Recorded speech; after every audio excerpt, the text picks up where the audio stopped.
You are listening to Hold Fast, a podcast where we have biblical truths for daily battles.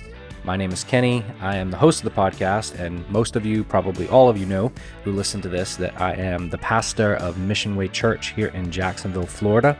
And I mentioned several weeks ago on the podcast, I believe, that I really, as I record these episodes for this podcast, the primary audience I have in mind are the people of MissionWay Church. Now, of course, I hope that other people listen to this because I'm talking to the people of MissionWay Church in many ways, but we're talking about things that are biblical. We're talking about biblical truths for daily battles, and that is for everybody.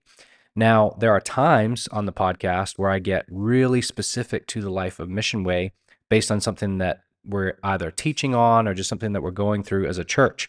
And this is gonna be one of those times over the next several weeks where I'm gonna be diving into our church's newly updated, revised mission, vision, and strategy. Now, if you're like me, instantly that doesn't really sound appealing. I'm not, first and foremost a mission, vision, strategy type thinker. I don't think in that direction very often, but I've gotten really excited about what we've come up with over the course of the last year, really. And I'm going to get into that in the coming weeks. Today's episode is not actually about that. I'm just preparing you for what is to come. And today's episode, in some ways, is going to be the heart behind that. Why are we going to be doing this? Where did this come from? And it's going to be, in many ways, a personal testimony of me as a pastor and the journey that God has had me on specifically over the last 6.5 years as I've been the pastor of MissionWay Church. So if you're not a member of MissionWay and you're still listening to this, you haven't already tuned out because you think this is only for MissionWay people, this is really for anybody. This is my testimony of how God really changed everything when it comes to my view of ministry and the church. I may be slightly overstating that to make the point, but it was a massive fundamental shift that happened in my life. And I want to share about that and why and what that's led to and what I think that means for you too, and the encouragement that I want to give to all believers in this regard. So I came to MissionWay in February of 2019 as the lead pastor of MissionWay Church. And the very first Sunday that I stepped into the pulpit, I just remember being overwhelmingly hit with the realization and the reality that one day I would stand before God and give an account for the souls of the people at MissionWay Church and how I either faithfully or unfaithfully shepherded them. That I wasn't just stepping in as a leader of an organization. I was stepping in as an under shepherd of the great shepherd, Jesus Christ. I was stepping in as the man that God had called to lead and shepherd and pastor this church. And I was going to give an account for that. I was going to give an account specifically for the souls under my care as pastor. Where do I get this idea from? I get it from Hebrews chapter 13, verse 17, where the writer of Hebrews says to Christians, "Obey your leaders and submit to them, for they are keeping watch over your souls, as those who will have to give an account." Pastors keep watch over the souls of the people in their care and will give an account for that, for how they do that. That passage is very clear.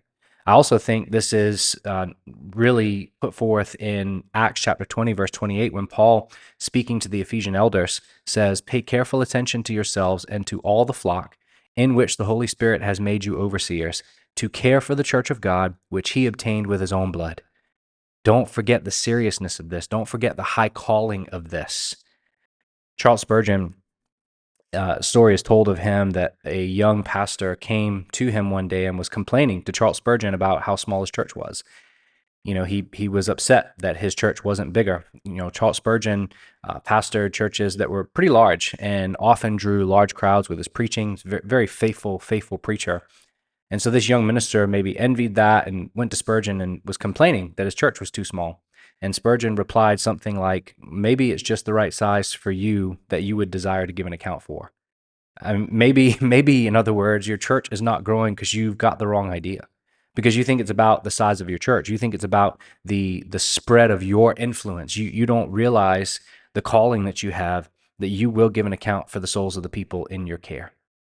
And so, obviously, this realization hits me as I'm preaching, and it's my first sermon as the pastor of MissionWay Church. So I sort of kind of tuck it away and go, I'm gonna have to come back to that. I'm gonna have to think about that later, and really, I obviously did that day and the weeks and months after that, and I've been doing that for the past 6.5 years in many ways, just processing through biblically, what does that mean? What does that mean for what ministry should look like? What the church should look like, how the church should operate, how I should lead as the pastor of this church.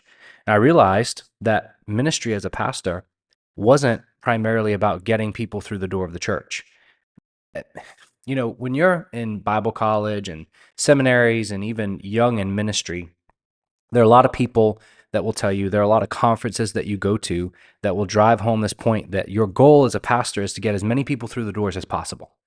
It's not necessarily said that way, but church growth, and they're talking about numerical growth, is really at the forefront of a lot of conferences and a lot of pastor training. And that's what it's about. It's about getting more people there. And I want to be fair in saying that for a lot of people in that world, I believe their desire is they want to reach more people. And that's a good, godly desire. But I think their focus is wrong, because I began to realize that as a pastor, my role as a pastor to MissionWay Church wasn't primarily about getting more people through the door as much as it was first about the people that were already in the seats in front of me. Now, I am not in any way lessening the importance of evangelism and outreach and inviting people to church and sharing the gospel. That is obviously vitally important and essential and foundational to being a Christian.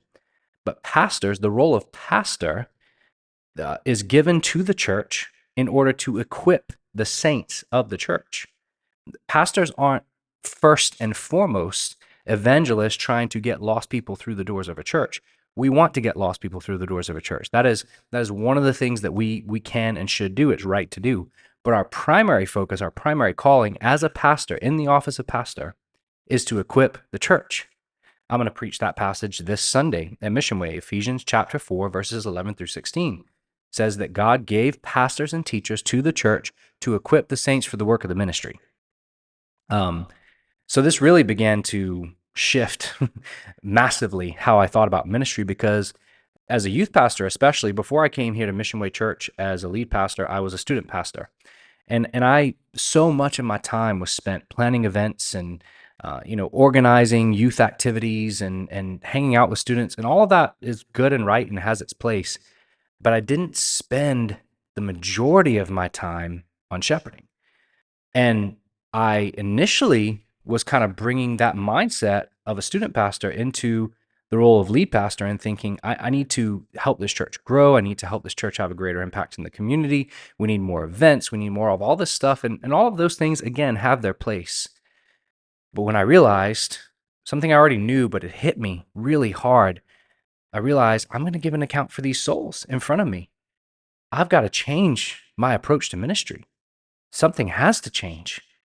Recently, I was reflecting on the Q&A that I had. It was I believe the Sunday before I was called officially and formally to be the pastor of MissionWay Church.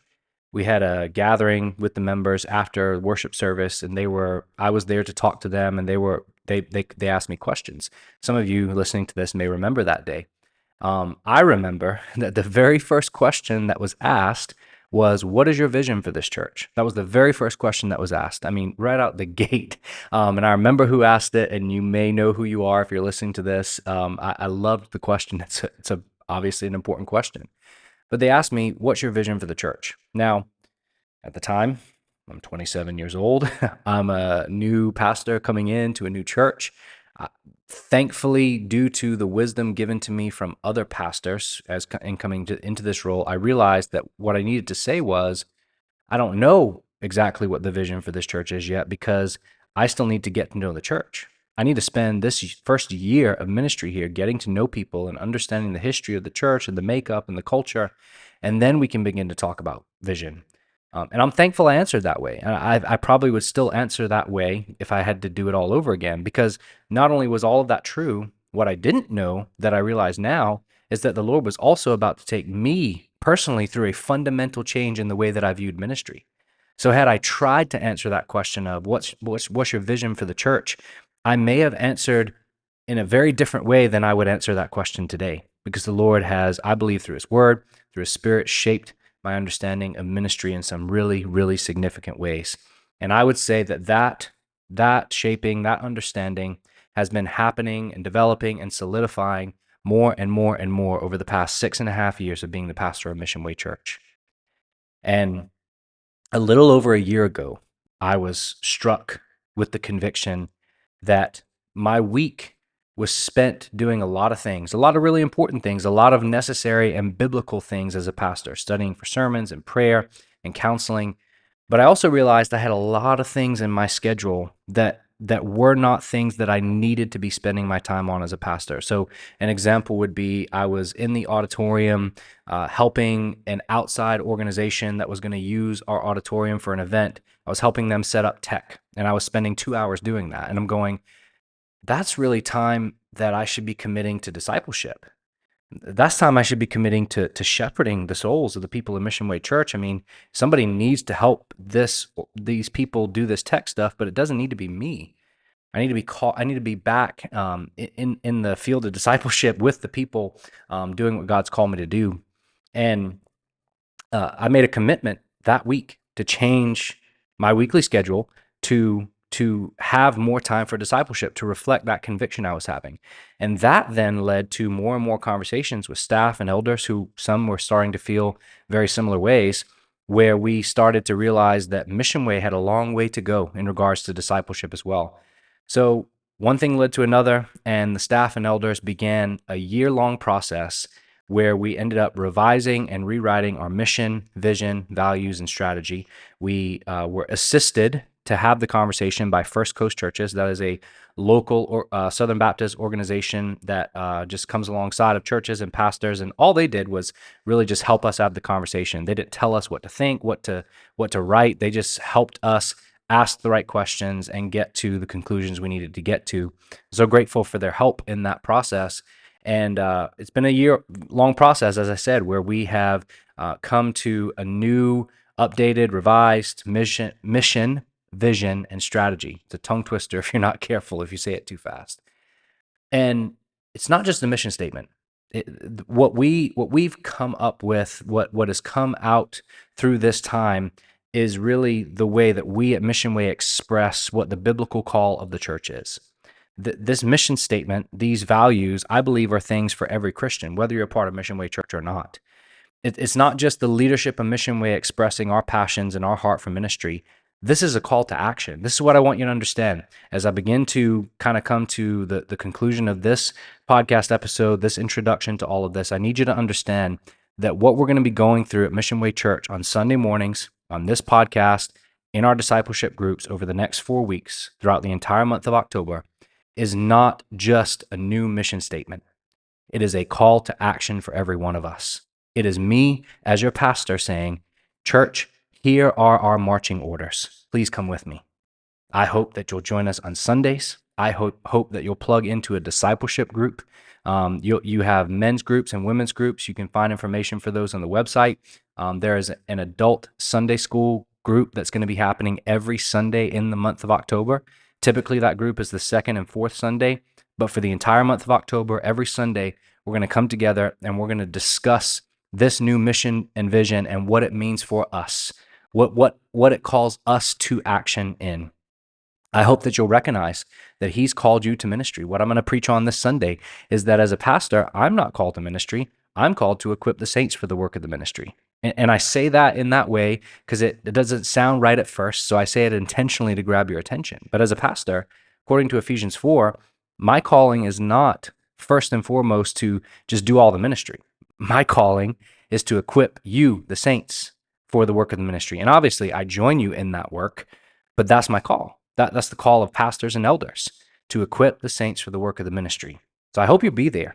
I hope you'll participate in this. If you are not a member of Mission Way Church, I believe these podcast episodes still have value for you, because we're talking about the mission and vision at Mission Way. But again, all we tried to do was to look at God's word and say, what does the Bible call the church to do, and how do we express that here at Mission Way Church? And some of the stuff that we're going to talk about are things that we have a long way to go in, that are aspirational in some ways. And so I'm going to be calling us to action. I'm going to be calling us to ask the Lord to convict us where we need to be convicted, to reveal to us where we might be sitting on the sidelines, to reveal to us where we might not be taking our faith and our membership here at MissionWay Church as seriously as we should, and to look at what it means to be more faithful to discipleship, what it means to be more faithful to the mission. And the mission statement that we have come up with, that I've begun to share with people, is that we are to equip one another to reach the lost, strengthen the weak, and encourage the faithful with the gospel. That's our call. That's our mission. We exist to glorify God and make disciples by equipping one another to reach the lost, strengthen the weak, and encourage the faithful with the gospel. So we're going to dig into that and some of this other stuff over the course of the next several weeks. But I wanted you to hear my heart as your pastor. What got me to this point? What has the Lord been doing in my life over the last 6.5 years? And I've shared some of this. This is not necessarily a secret, but I don't know that I've shared it on this forum before, some of the things that I said in this episode. And I think it's important that you know that. I think it's important that you know this is not just an attempt to get a fresh mission so that people will get excited. This is something that the Lord has been doing a deep work in my own heart on over the past several years. And I finally am at a point where we're ready to do this together. Like I'm so excited about where God has brought us, the things that He's doing, and it comes at such a great time. I mean, we just celebrated this past Sunday 4 more baptisms, which totals 18 baptisms on the year. That's the most baptisms that we've had in 1 year since I've been the pastor of MissionWay Church, and the year's not over yet. And I believe I was talking with somebody that may be the most baptisms we've had in 1 year in the history of MissionWay Church. That's a big deal. God's doing something here. Our attendance has been going up. We are seeing many people show up through the doors of our church, and I believe the membership of MissionWay is starting to really understand our call as a church. I think this comes at a great time, and I'm excited about it. I hope you are too. And I hope that you'll be there and show up. I hope that you really dive all in, be a part of a group, and make sure that you don't miss what the Lord is doing here at MissionWay Church. So thanks for taking a few minutes to listen to this. I know that you can listen to a lot of podcasts, and I know that this is probably not near the top 10 of best, most effective, solid podcasts that you listen to. But I'm grateful that you give the time out of your day to do that. And I pray that not only is this encouraging to your faith, but I pray this only serves to grow MissionWay Church in the knowledge of God and the unity of the body of Christ, and helps us to do exactly what He's called us to do better, more faithfully, and more fruitfully. So thanks as always for listening to this episode. My plan is to record 1 episode a week over the course of the next month, diving into different aspects of the mission statement and vision and values of MissionWay Church, how we got there, what it means, and what it means for us. So I'm going to be doing that throughout the course of the next 4 weeks, and I hope you'll come back each week for those episodes. Hope you have a great rest of your week. God bless. Until next time.